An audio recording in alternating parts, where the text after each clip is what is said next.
خبر شامل کرتے ہیں اس شہر سے جہاں کے 3 تھانے، سٹی تھانہ، صدر اور CIA اسٹاف بارشوں کے سیزن میں مکمل بند رہتے ہیں، کوئی پوچھنے والا نہیں۔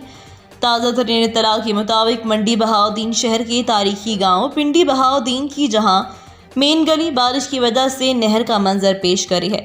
پنڈی بہاؤالدین کی اس مین گلی میں 2 بڑی جامع مسجدیں ہیں جو نمازیوں کی راہ گزر ہیں۔ 2 بڑے سرکاری اسکولوں کا راستہ بھی اسی گلی میں سے ہے، جس سے اسکول کے بچوں اور نمازیوں کو گزرنے میں مشکلات ہو رہی ہیں۔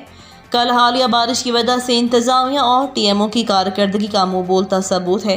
اہل گاؤں نے چیئرمین بلدیہ اور TMO سے پرزور مطالبہ کیا کہ اگر جمعے کی نماز سے پہلے گلی سے گندا پانی نہ نکالا تو روڈ بلاک کر کے شدید احتجاج کیا جائے گا۔